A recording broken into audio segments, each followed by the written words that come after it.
ጋይስ እውነቴን ነው። ዛሬ ቁም ነገር ነው የምነግራችሁ። ማናቸውም እንዳታልፉ ዝም ብላችሁ አዳምጡ። ከእለታት አንድ ቀን አንድ ሴት ነበረች።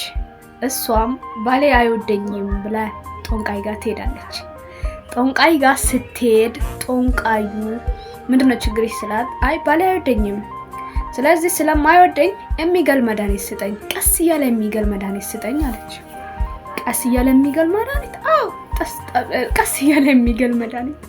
ከዛ ስትለው አንድ ጠርሙስ ላይ ውሃ የሚመስል መልክ ያለው ከዛ ትንሽ ትንሽ እንዳይበዛው እንዳይገለው ትንሽ ትንሽ ጠብ እያደረግሽ በምግቡም በመጠጡም ስጪ አላት።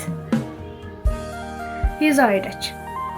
ከዛም በኋላ ቀንና ሌሊት በቃ የነን ሰው ቀስ እያለ እንዲገለው ማድረግ ጀመረች። ያንን ጠብታ ማለት ነው እንዳታበጂ አንዳንድ ጠብታ ተብላለች ስትሰጠው። በዛም ላይ ሰውየው ደግሞ እሱ ስሞት እንዳትጠረጠሪ እንዳትጣይ ካሁን በኋላ ከሱ ጋር እንዳትጣይ ጭቅጭቅ እንዳይኖር ፍቅር በፍቅር ሁኑ፣ በቃ አንከባክቢ፣ ራስሽንም ጠብቂ፣ በቃ በደንብ እንክብካቤ አድርጊ ለራስሽም በሱ ማለት።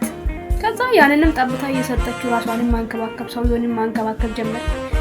ከ3 ወር በላይ 3 ወር ድረስ ነው ያላት። እስከ 2 ወር ድረስ ሰውየው እንደ በፊቱ ወደዳት፣ በቃ ጥሩ ባልሆነላት ማለት ነው። ከዛም ብር ብላ የእሷ ዶክተሯ ጋር ሄደ። አይ ዶክተሬ ባሌ በጣም መልካም ሰው ሆኗል፣ እንደሞተኝ አልፈልግም፣ የሚያድን መድኃኒት ስጠኝ አለችው።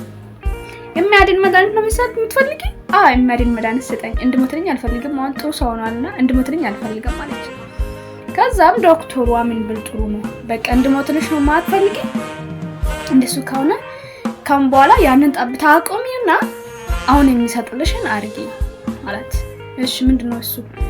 በወረቀት ጽፎ ምናምን ነገር በምን እንደሆነ አሳስሮ አንገቷ ላይ ያስደረገላት እንደ ሀብል ነገር። ይችን ነገር እስከ ሞት ሽለታ እንዳታወጪ፣ ደግሞ እሱ ስሞት እንዳትጠረጠሪ፣ አሁንም በደንብ አንከባክቢ አላት። ከዛ በደንብ ማንከባከብ ጀመረች። ለሰውየው ቡናው ምኑ መስጠቱ አልቀረም፣ ግብሩን እየገበረችለት ነው። በዛ እሱ ግብሩን እየወሰደ ነው፣ በዚህ እሷ ደግሞ ተጠቅማለች።